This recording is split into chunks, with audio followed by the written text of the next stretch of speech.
Buenas, bienvenidos a todos a nuestra nueva entrega de este podcast sobre filosofía, sobre pensamiento político, ético, social y sobre las nuevas tecnologías, sobre todo sobre blockchain, criptomonedas, criptoeconomía, tokenización. Somos David y Federico y les damos la bienvenida a otra nueva edición de este podcast. Hola Fede y hola a todos, muchas gracias por escucharnos. Hemos venido hablando en estos podcasts de la web 1 y cómo la web 3 intenta recuperar aquel espíritu de la web 1. También en las últimas veces hemos tocado un poco el tema de cómo la web 2, la internet que está todavía vigente, ha traicionado aquel espíritu y aquel espíritu que hablábamos de un acceso abierto, libre, gratuito, cómo eso se ha pervertido, se ha centralizado y cayó en el juego de la mentalidad propia capitalista occidental. Hoy queríamos profundizar un poco en ese tema, ¿no? El contraponer la web 2 a la web 3. Exacto. En este sentido, en los últimos días y también desde hace tiempo se viene hablando de algunas aplicaciones,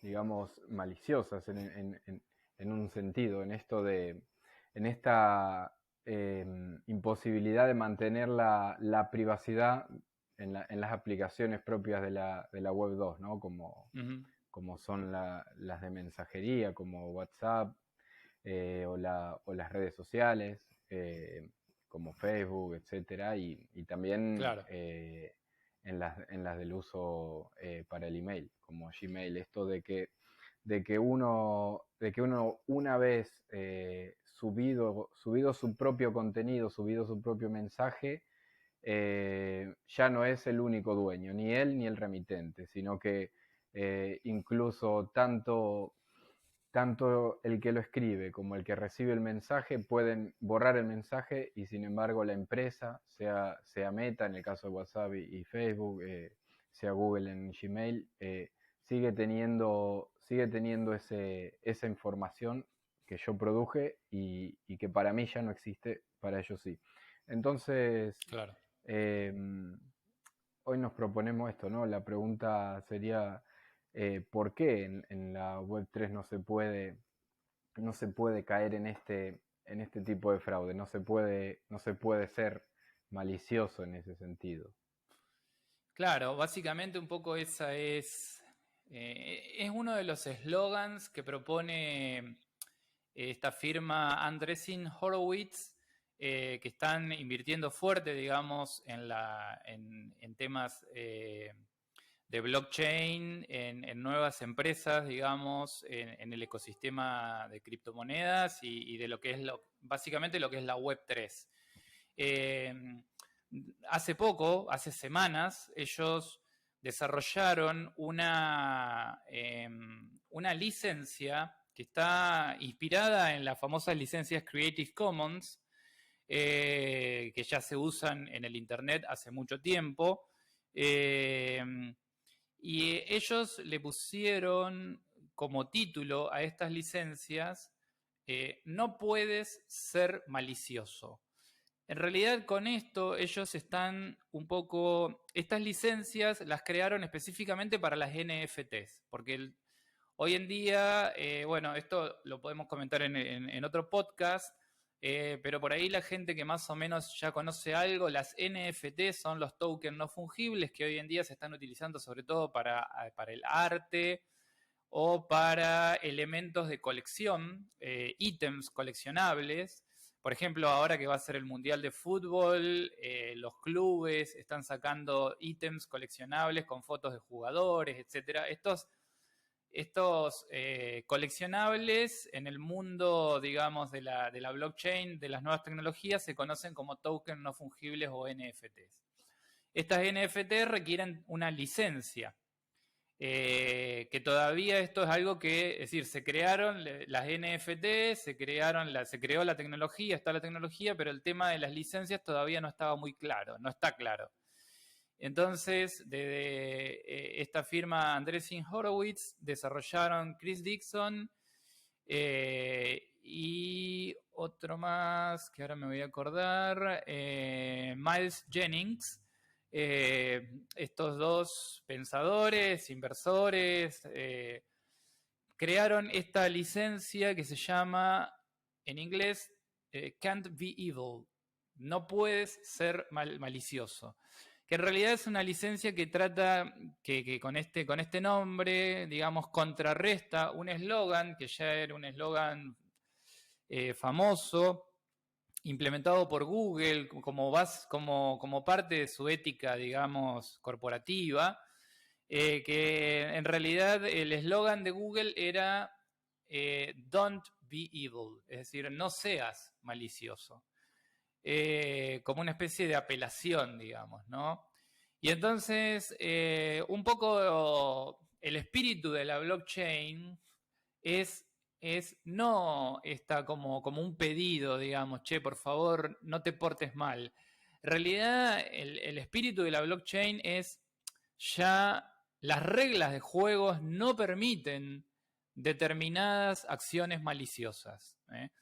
Entonces ya no se trata simplemente, porque en este sentido lo que se está fomentando es no, por así decirlo, captar desarrolladores o empresarios que sean bondadosos o que sean bien intencionados.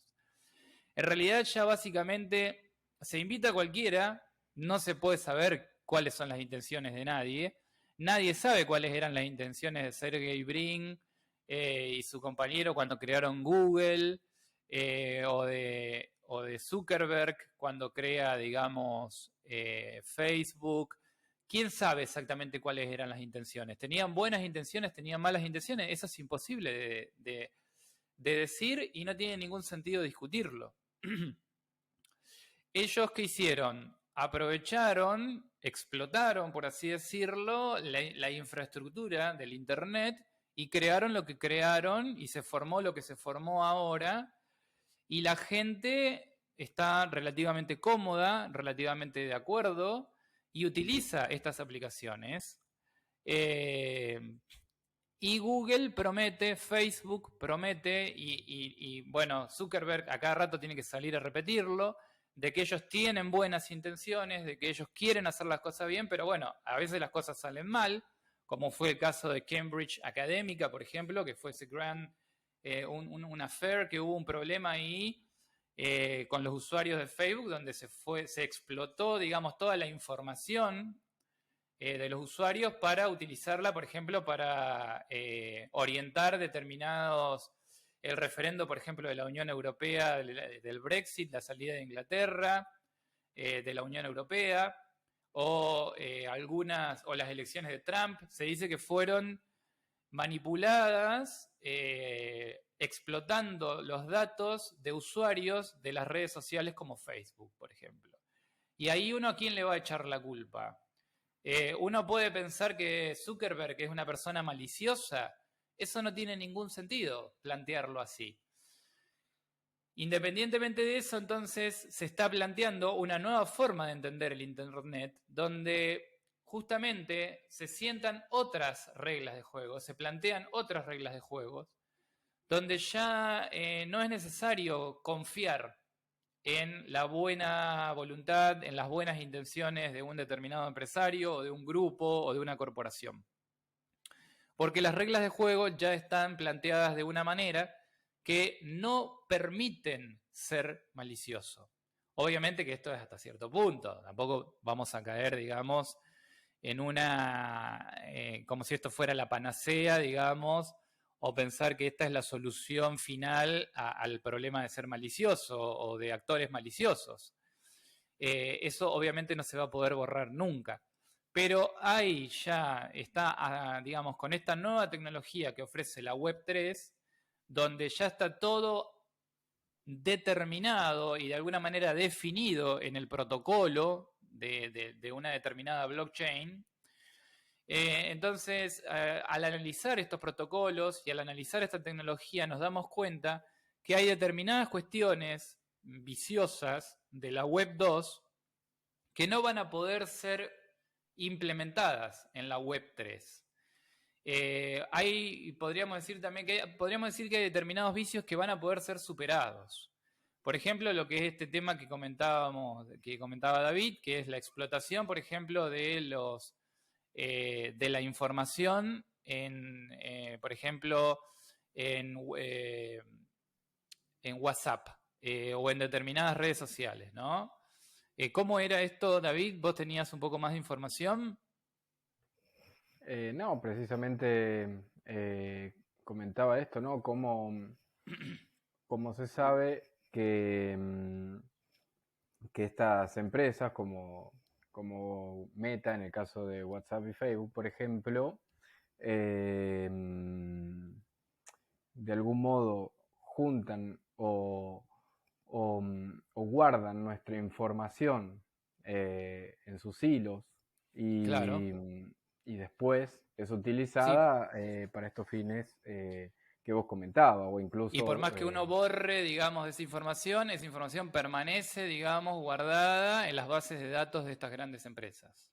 sí, es decir, Eh, yo si mando un mensaje o mando un correo por Gmail, no mando el original, evidentemente, porque el Mando copia. original sigue estando en mi, sí, sigue estando en mi buzón. Lo que se envía es una copia, pero está la Exacto. tercer copia oculta que toman estas empresas, digo, y cómo después eso se monetiza Exacto. y mueve mucho capital, es algo de lo que también es una explotación oculta con nuestros datos, Claro. sea para propaganda o para lo que fuese, ¿no? Está muy buena este ejemplo que nombrás, David, porque en realidad, justamente, el caso de los mails, o podría ser también, por ejemplo, el caso de los mensajes de WhatsApp, en lo que es la mensajería telefónica. Claro, cuando uno escribe un mensaje o envía un email, en realidad lo que está enviando es una copia, ¿no es cierto? Queda una copia para mí, queda una copia en el servidor de mi proveedor de internet, pero queda una copia también en un montón de servidores y sobre todo en los servidores de las empresas y de las corporaciones a las cuales pertenecen esta aplicación de mail. Por ejemplo, en el caso de Gmail de Google. Entonces, por más que yo después borre o cierre mi cuenta, siempre queda, esa información queda para siempre en manos de esa corporación, de esas empresas. Porque básicamente uno no posee los datos, no es dueño de los datos y no tiene la posesión absoluta, no tiene la propiedad absoluta de esos datos. Eso es el caso de la Web 3. En el caso de la Web 3, uno ya puede ser el dueño absoluto y el propietario soberano de todos sus datos. Esto es una gran cuestión a favor del individuo, ¿no? Lo cual implica una gran responsabilidad, porque entonces si yo pierdo, por ejemplo, mis claves de acceso a una cuenta, nadie me las va a poder recuperar, porque ya no voy a tener la empresa a la cual voy a dirigirme y pedirle por favor que me reabran la cuenta o que me den los datos. Ahí se pierden, digamos, ¿no?